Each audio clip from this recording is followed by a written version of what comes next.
this is Miss Alsamani. I hope you're having a good day.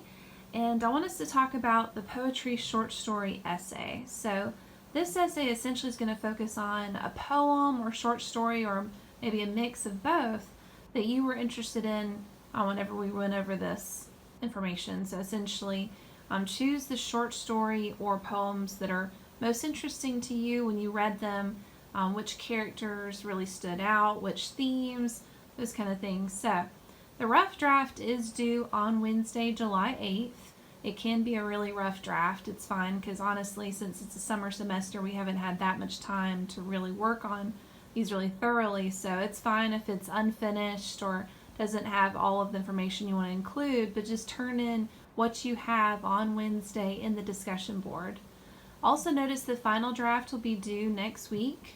It's Tuesday, July 14th by midnight in the week 8 folder. So 100 points are possible for this essay, and it's 20% of your final grade. Notice the essay should be at least 800 words in length. That's not that long of an essay. A lot of the English 101 essays were 500 words in length, so it's only 300 words longer. I did do a shorter essay since this is the summer semester. But notice that you're essentially just going to give your opinion or your interpretation of the literature, so you won't have to have any outside sources for this essay. So you won't have to worry about research time or citing outside sources or anything like that. So that should help quite a bit.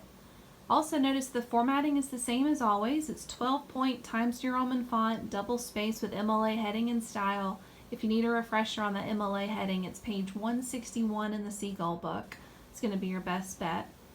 You will have to have a works cited page with the literary works cited, but notice on the second page of this, I've essentially done the works cited for you.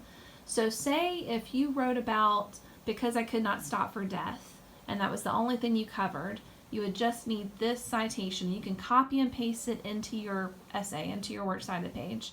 I've already done it for you, so you don't even have to worry about it. But say if you wrote about all three of these poems, both Browning poems and the Dickinson poem, you would need all three of these on your works cited page. So just to give you a quick refresher, you won't ever need all of these. I just did all of the citations so that students that write about multiple works will have all of those examples. But notice I did do hanging indent, so when you're pasting it in, just make sure that it keeps that formatting. When you right click on paste, I believe it's the one that looks like a little paint symbol, will have all the formatting stay the same, so that way you don't have to worry about any of the formatting changing. But I just want to let you know that I've done the works cited page for you, and it's on the second page of the topic sheet. I don't normally have a second page, so that is an unusual situation, but I wanted you guys to know that I've done those works cited entries for you. Normally, if we had a longer semester and if we were in person, I would have guided you on how to make your own works cited page. But to be quite honest, it's just too difficult to do it in this format and with this little time. So it's just easier for you guys to have that access. So notice here as well, I want to mention again, no outside sources are needed. So please don't use any outside research for this assignment. I want it to just be your ideas, your opinion about the literature.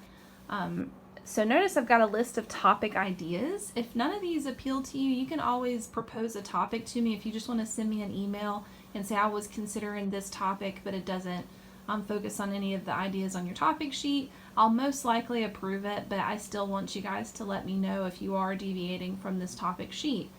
So you could compare and contrast two characters. So say if you really liked The Birthmark, that was the short story that really stood out to you and you were interested in it, you might compare and contrast Almer, who was the scientist, and Aminadab, who was his assistant. So you could do 3 paragraphs comparing, contrasting different aspects of those characters. Just an idea. For imagery, it could be that you pick up on some of the images in Because I Could Not Stop for Death, as far as the waving fields of grain, or the cemetery, or the horses' heads pointing towards eternity. It could be some of those images really stood out to you and you want to focus in on those and see why the author, Emily Dickinson, would have included those. That could be an aspect that you focus on. Themes, essentially themes are ideas within the work. So say for instance, My mistress's eyes are nothing like the sun. One of the major themes is imperfection. He compares her to multiple things that are considered perfect, and he says she is not perfect, but he still loves her.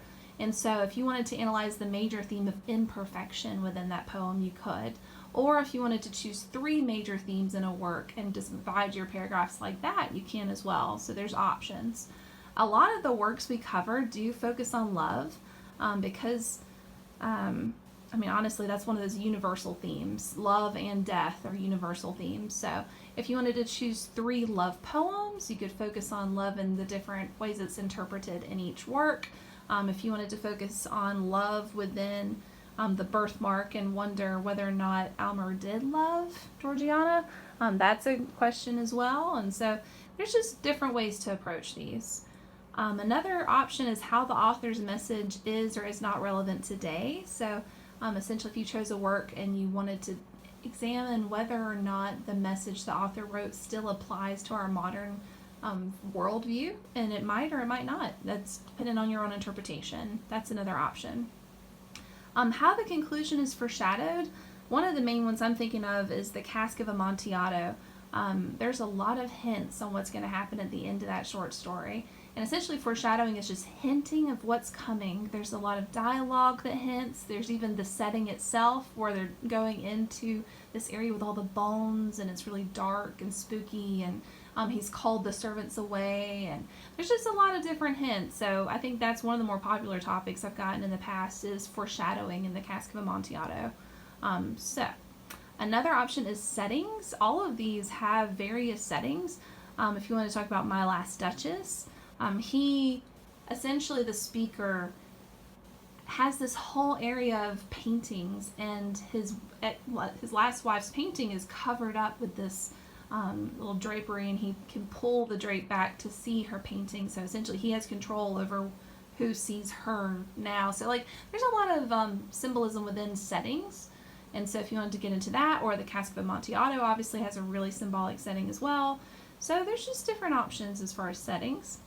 Symbolism, essentially it's an item standing in for something bigger than itself. So roses symbolize love, skulls symbolize death. So if there were some symbols in these works that really stood out to you, you could focus on 3 main symbols that really were interesting to you and what they stand for you.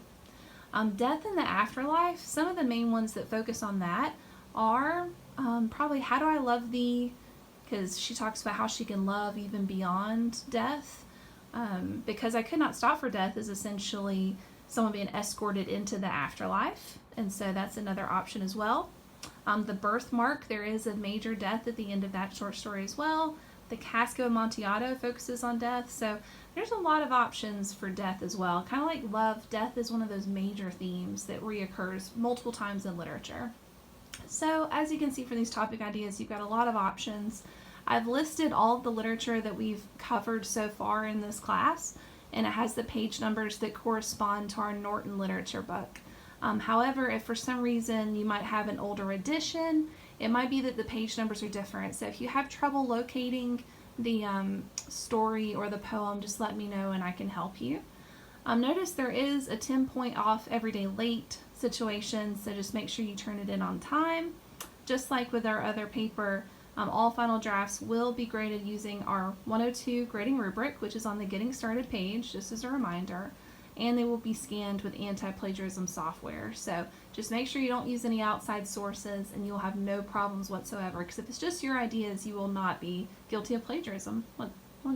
One bit. So, and then obviously I've got a little spot for you guys to do brainstorming or outlining if you like to do that as well. So I do want to remind you, I've got all of the citations done on this second page, so please don't forget to check that out. You will need a works cited page. The works cited page does count towards your word count as well, and notice it's only 800 words, so say if you've covered 3 works, those 3 citations will need to be on that works cited page. So let me know if you have any questions, and I hope you have a wonderful day. Thank you so much for watching to the end of this video.